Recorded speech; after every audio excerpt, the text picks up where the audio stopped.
Hello everyone, I'm William Moffitt, host of Just Fishing TV, and I want to give you a quick tip that may help you put more fish in the boat. So I'm going to talk about a specific technique, drop shot, and what might actually help improve your catch ratio when using this technique. First and foremost is understanding the hook style. You'll want to look for an upturned eye versus a downturned eye hook. The eye of the hook is on the opposite side of the shank from the point of the hook. Back in the day, we had limited resources as to types of hooks that we could use for this, and so many of us started by using an octopus style hook. Many manufacturers have come out with specific hooks geared for this technique, where the bend is very similar to an octopus hook, but it has been refined for this technique. There may be times you want to use one or the other style, depending upon your bait selection. So let me give you an example of this.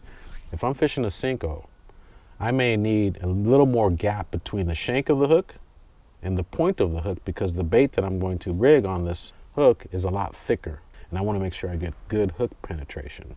When selecting a hook, wire gauge is important. Make sure you match the thickness of the wire to the type of pound test line that you're going to be using. Remember, a thinner wire hook is going to take less resistance to penetrate a fish's mouth. Misconception: nose hooking a big long bait is going to have me missing a lot of fish. This is a size 2 hook I'm using here. And on this small size 2 hook, I have a 4-inch bait. Now, a lot of times the fish are going to attack the front of the bait. So if this bait is moving, more than likely they're going to bite on the front end of this bait. So I use everything from a size 2.5 to 5-inch baits on a drop shot rig. And sometimes my hook is no larger than a size 2. Remember, the key is for the thickness of the bait is actually the gap between the shank and the point of the hook. That's what's most critical. So keep those things in mind and get out there and get them.